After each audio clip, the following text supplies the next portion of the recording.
Good afternoon. I'm Tom Wright. We're here today at Texas A&M University-Texarkana, and we have Sam Taylor and his wife Kathy. Sam is an author and translator, author of the three remarkable novels, including The Amnesiac, Island at the End of the World, and The Republic of Trees. And he's going to talk to us today a little bit about those books and about the writer's life. Sam, I would like to know what you answer when people say things like, what is this book trying to say? What are you trying to say in this novel? How do you answer that? Because you want to give the answer to people that ask you the same question? Yes. I don't have a neat answer. I mean, all three books is very different, I suppose, what I'm trying to say. I mean, the obvious answer is that what I'm trying to say is what I said in the 320 pages of the book. But I suppose if I remember distilling or trying to distill each novel down to a kind of single theme when I was kind of looking back over them after I'd written all three of them. And in those terms, The Republic of Trees was about sexual jealousy. The Amnesiac was about memory and loneliness. And The Island at the End of the World was about... I actually don't remember what I said now. I mean, it's mostly about kind of parental love, I think, and how you feel about your children. So, I mean, those were the themes. I mean, beyond that, there are lots of things that are being said subtextually, I think, in any novel. So, you have a recent addition to your family, I understand. Could you say a little bit about that? Is that influencing your thinking as a writer at all? Not right now. I mean, I've only just started working on a new novel. I think for the last 2 years I haven't really written anything. I was kind of forced financially to do something that would earn me money on a regular basis. So what I did was translation. And also I was kind of mentally blocked, I think. There was a big upheaval in my life and I just didn't feel like writing. I didn't have that kind of urge to write that I had for the previous 10 years. And then really recently, like within the last couple of weeks, I'd been kind of brewing on an idea for a book and started writing it within the last couple of weeks. And I don't think it is particularly influenced by, I mean, we've got a 4-month-old baby, nearly 5-month-old baby, I guess, Finn. I don't think it's particularly influenced by him. I think children definitely do kind of give you a new way of seeing the world, it gives you a fresh pair of eyes. That was certainly the case with mine, and all three books had that influence in them somewhere. As did another book that I began and never finished in between The Republic of Trees and Amnesia, that was very much about being a father and having children. And I think, the child's viewpoint is definitely an asset for a writer in the sense that it makes you look at things in a fresh light. In The Republic of Trees, in reading that, I thought of the Chef Boyardee commercials for years. You never saw an adult in there. It was as if you were seeing a society of children, and they had their own world and their own life almost. And of course, I think, is it fair for someone to think of Lord of the Flies in reading The Republic of the Trees? The Republic Sure, of Trees? I mean, it was an obvious influence on it. That doesn't insult you, does it? No, I mean, the main insult was that people kept saying, well, it's not as good as Lord of the Flies, but but then again, that was one of the greatest novels of the 20th century, so I don't feel too insulted, really. I think he was deliberately kind of inverting Lord of the Flies in the sense that Lord of the Flies was about the terrible consequences of anarchy, of lack of order, and The Republic of Trees, in a sense, is about the opposite. It's about what can be the terrible consequences of order and following laws and the appeal of going back to the forest is Rousseau's natural man, the natural savage, and the danger of following Rousseau's other book, The Social Contract. Well, he wrote more than one book, one, 2 books, but the other book that's mentioned in that novel, The Social Contract, is that you end up with a society that's overly structured and overly unforgiving, unflexible, and that's the apocalypse that you get from that, which is very different to Lord of the Flies. Could you have written The Republic of Trees if you were not a parent?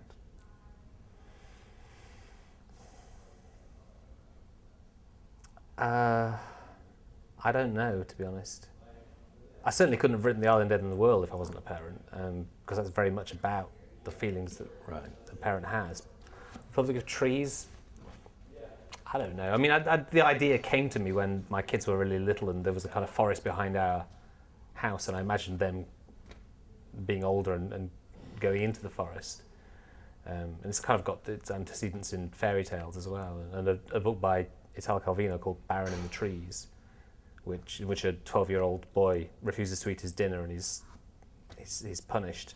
So he runs away into the forest and climbs a tree and vows never to set foot on the ground again, and doesn't. Spends the rest of his life up there. So it's definitely about children. I don't know whether having children was really a big part of writing that book, though.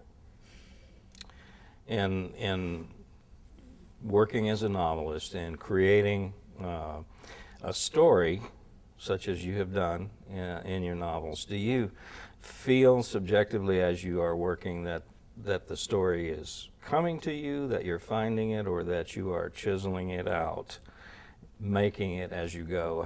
What does it feel like to you as you write? Chiseling it out is a nice metaphor. I think, was it Graham Greene who said that, or maybe it wasn't, I can't remember. One author said that writing is not about creating, it's about remembering, or it feels like you're remembering rather than creating. And yeah, chiseling it out so that it feels like whatever shape was in there, whatever shape emerges from the block was already there somehow, and you're just getting to it. If what you're asking me is whether I plan in advance, is that what you mean? Or? Well, I think that's part of the question. It really is. Do you start out with a sense of where you're going to end up, and do you end up there? Or does the story dictate itself as you go? Does the flow of the action and the characters, the nature of the characters, does that control where the story goes for you? I think in all three books I started out with a beginning and an end, and a kind of vague feeling of how it should be as a novel. The first two didn't really turn out that way at all, and they were much more improvised. They were much more, I mean, I really had no idea where I was going apart from a vague end in mind. And I wrote very fast first drafts and then rewrote them radically. And what the final book was very different to the initial premise or the initial idea that I had in mind. The Island End of the World was closer. The first draft was better, and it was closer to the final draft. And I think I had a much clearer idea of where I was going with it compared to the other two. But yeah, I mean, it's certainly true that characters come alive as you write them, I think. And I think one of the first dialogue scenes I wrote as a novelist in The Republic of Trees, I felt like I was transcribing what they were saying rather than putting words into their mouth, which is obviously what you want as a writer. Absolutely. So yeah, I would never want to plan it out to the extent that it feels dead to me. You know, I would always want it to be kind of alive and have the possibility of going in different directions or taking different shapes. But my experience is that you'd spend less time rewriting if you have a slightly clearer idea of where you're going in the first place. And I suppose I don't really particularly want to spend 18 months rewriting something I've spent 6 months writing. In The Amnesiac, I think reading that would be justifiable for someone to ask, okay, wait a minute, let's back up and decide what we mean by reality. And I think also Island at the End of the World prompts questions such as a parent, what is the role of a parent? What would you do as a parent to protect and nurture your family? And tagged onto that with Finn, how would you feel if 20 years hence he said, I'm going to be a novelist? What would you say to him? I'd be happy enough about that. I mean, I'd probably tell him to get another job first, because it's really hard to make a living as a novelist these days. And maybe that will have changed in 20 years' time. I suspect it will be even harder, if anything. but I would be delighted if he wanted to write a novel. I would be delighted whatever he wanted to do, as long as he was happy doing it. I've got 3 older kids as well, and I'm stepfather to Kathy's 3 kids. So I've got quite a lot of experience with being a father, and my eldest is nearly 18 now. So it kind of runs the whole spectrum of child's ages. When I wrote The Island at the End of the World, that was very much a what-if book. I think all 3 books are in a way. Take a situation that I was already in and then kind of pose the question, what if, and take it to an extreme. I certainly was protective of my children's innocence when they were young. And we moved to the middle of nowhere in France from London. And I remember not wanting them to have video games, and we didn't really watch TV. And I remember when 9/11 happened, we were playing soccer in the yard outside, and I heard about it and decided that we were just going to keep playing soccer. I didn't tell them. I don't think they knew about that for years afterwards, because they were very little at the time. So yeah, I was protecting my children's innocence, but I think any parent knows once they start growing up, you can't really shelter them from the world. The world is they're part of the world. So, and all children have a kind of burning curiosity, and they want to know, they want to lose their innocence, they want to find out what's going on. So I think around the time I wrote that book, I became more relaxed. I don't know if it was a result of writing the book, or if it's just that their age has made it impossible to kind of hold that dam together any longer. But I certainly, that book shows that, or it doesn't show, but it explores what can go wrong if you do try too hard to maintain a sort of a barrier of protecting your children's innocence. It's not ever going to work. So. And your wife Kathy is here with us today. It prompts the question: what's it like to live with a critic? I don't think Kathy's a critic. As a literary blogger, and her blog being the Literary Amnesiac. Am I saying that right? Okay. I think of bloggers such as yourself somewhat like critics, because you have your opinions and you state them about the books and so forth. It may or may not have an influence on your husband's thinking that whatever he writes, it has to get by you, sort of. What is it like for you being married to a novelist?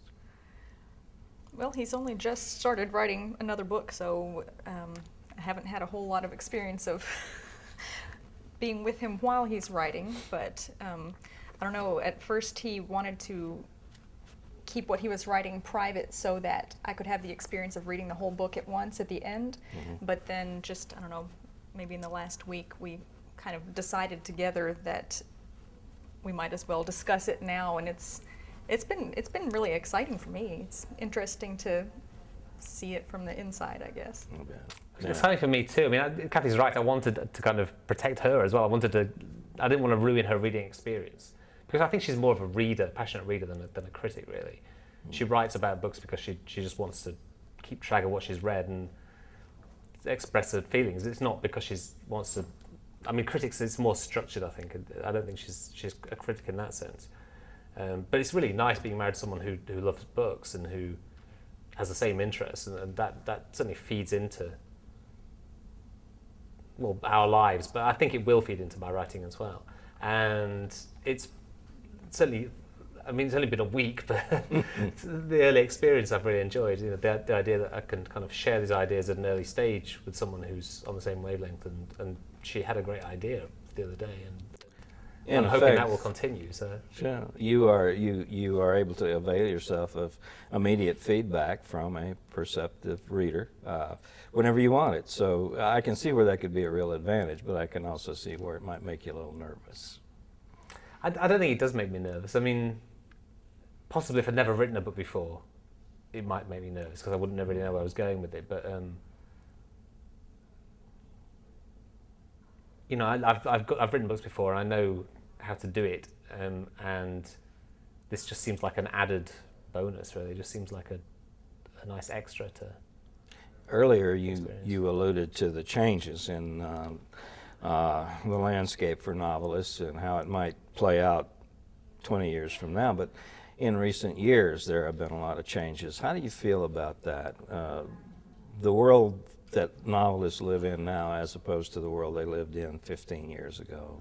I wasn't in a novelist world 15 years ago, but I mean, I started getting published in 2005, and certainly between that point and I think 2008 is when it all really began to change. There was the World Economic Crisis, which instantly made, I mean, it was the same for everybody. I don't think it's just novelists, but certainly advances went down dramatically. You know, probably like 50 to 80%, because publishers became much more conservative about what they could spend. And I think a lot of other factors have contributed at the same time to making things tighter. Amazon takes much larger amounts of profit off publishers. Self-publishing is becoming more a bigger factor. Ebooks are squeezing the profit margins as well. And I think the fact that books are sold in supermarkets has really meant that you get like a kind of very small elite of books that are selling just huge numbers. I mean, phenomenal numbers. And almost every other book, probably 98 or 99% of books are what's called mid-list, and they're just more or less disappearing. I mean, I think sales generally for mid-list titles went down dramatically in those years. So yeah, it's a difficult situation, but I tend to think people always believe that the world's getting worse and worse, and it can't always be getting worse and worse. You know, it's like Surely not. It'd be all gone by now, wouldn't it? I think it's a change rather than a decline, and something will emerge from what's happening now, and there will be other ways of doing it. And people will always read books, and they will always want writers, and I think that's what it comes down to. I mean, how much money you make and how you arrange your business and how publishers work, it's all kind of peripheral to the actual writing and reading process. You're a translator. Do you find that those two fields of endeavor feed into each other? Do they resonate? Does one help you with the other, or is it just a matter of trying to find a way to divide your time between them? I think they definitely feed into each other. I mean, certainly when I'm translating fiction, that's not the only thing I translate, but when I do, then yeah, translating is fun because it's a bit like being a reader and a writer at the same time. You know, you're enjoying someone else's work, and you're also, there's a creative element to transferring it into, or translating it into your own language, and it's not as straightforward as just, you know, sentence by sentence. There's more to it than that, and yeah, I've really enjoyed doing it, and it's also certainly easier than writing fiction. I think you don't have that kind of gut wrench of having to come up with it yourself, and all the mistakes being your mistakes, and you know, you're just following a track that's already there, and you know how much you're going to get paid in advance, which is very nice, and you get paid pretty quickly. And so all of that, what I would like to do ultimately is be in a situation where I can translate and write. I have those as my two main activities: translate novels and write novels. And I don't think I would give up translating even if I was financially at ease, because it's like a very enjoyable crossword puzzle or something. You know, it's like it's very satisfying. Do you find the idioms from language to language, trying to find a way to express what this idiom in this language really meant, rather than just a literal word-by-word translation? Do you find that to be interesting, challenging, the most challenging part of it, or does that come easily for you? Yeah, it depends on the context on the book, but it's part of the fun, I think. You know, trying to make it sound natural in English rather than. I think the worst translations are those that just read as though they're translated. You know, read as though it's someone with a foreign accent trying to speak bad English. And I think what you're trying to do is write the book in English that the writer would have written had they been writing it in English. And even if that feels slightly distant at times from the original, it's truer in a sense to the core of the book. What was the question? I've forgotten the question. It was about the idioms and about the non-literal translation, I guess you would say. I think it's almost all non-literal, though. I mean, the very, very small amounts of books or any kind of speech is literal. So Yeah, I think translating the tone, the overall voice, is the hardest and most interesting part of it.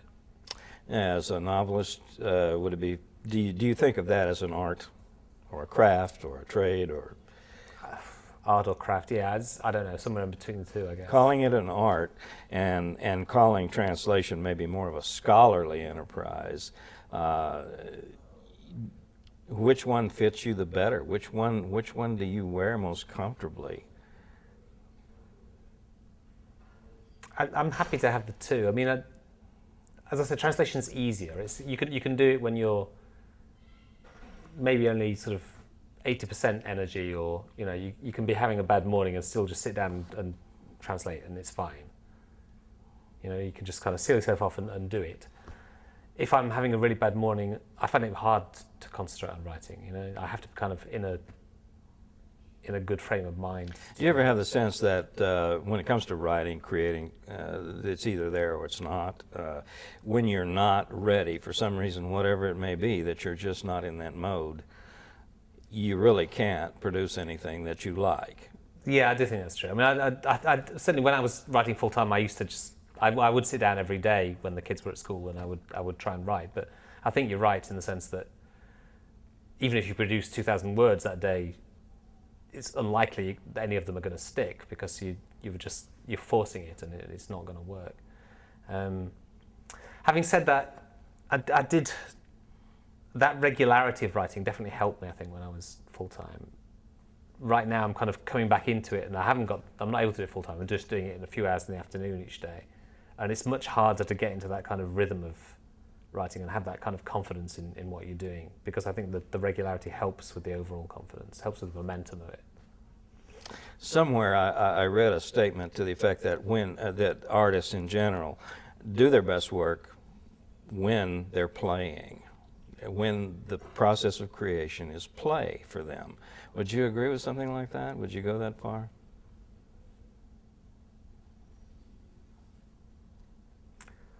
I don't know how you define play. I mean, if it's your only job and you're doing it every day, then it's de facto work, isn't it? I mean, I don't know. By definition. So I think if you're enjoying it, that's a form of play. And I certainly think. I'm not entirely answering your question, but it's a kind of slightly divergent, but relevant to it, is that when I'm doing physical activity like running, I get much clearer ideas and I get more inspiration than if I'm just sitting at a desk.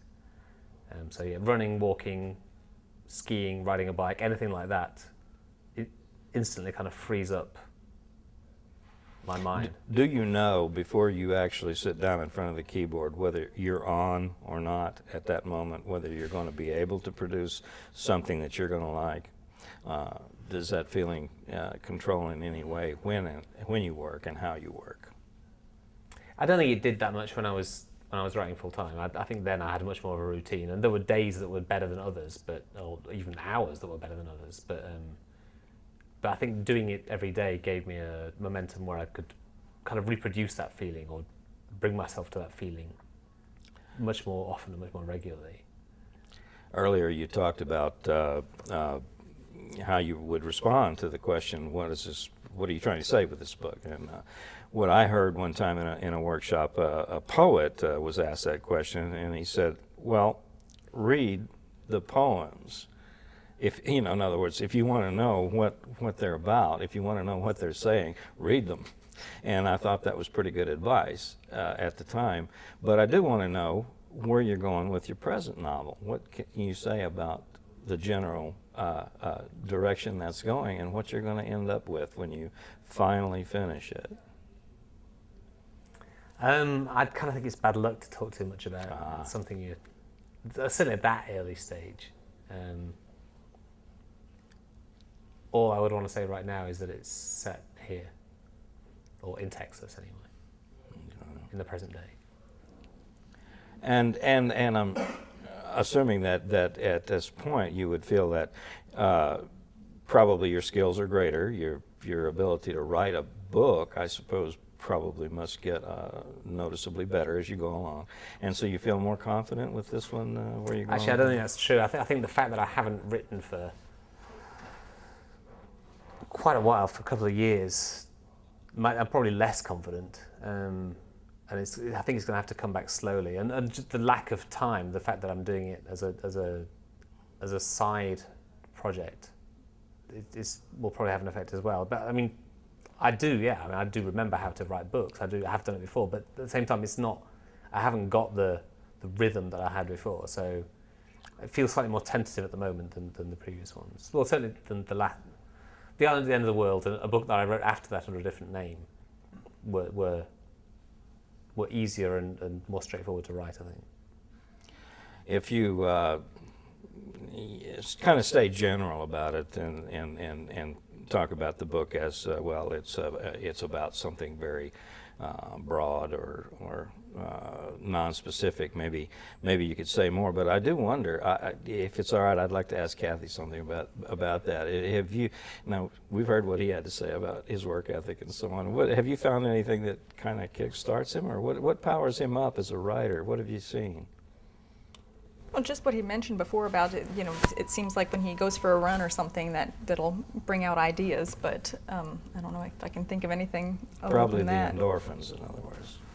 Maybe so, or just the kind of mindlessness of going for a run. You just have plenty of time to think. Mm-hmm. If you were able to write your own epitaph right now, limited to one sentence, what would you like it to say? He's not dead yet. And overall, having made the choice you made to be a novelist, to be a translator, were you right? Was it a good call? Oh yeah, I'm really happy that I did that. I mean, I quit a job as a journalist when I was 30 years old in order to write novels, and that was one of the best 3 decisions I ever made, I think. Never looked back. No, I wouldn't want to go back to being a journalist, and ideally I would be writing novels all the time, but I'm really happy with where I am right now. Well, I would like to thank both of you very much for your time and for your thoughts. You've, I think, covered a lot of ground here and shown some interesting aspects of the writer's life and given some interesting insights about your books, and I'm grateful. Thank you very much. Thank you, Tom.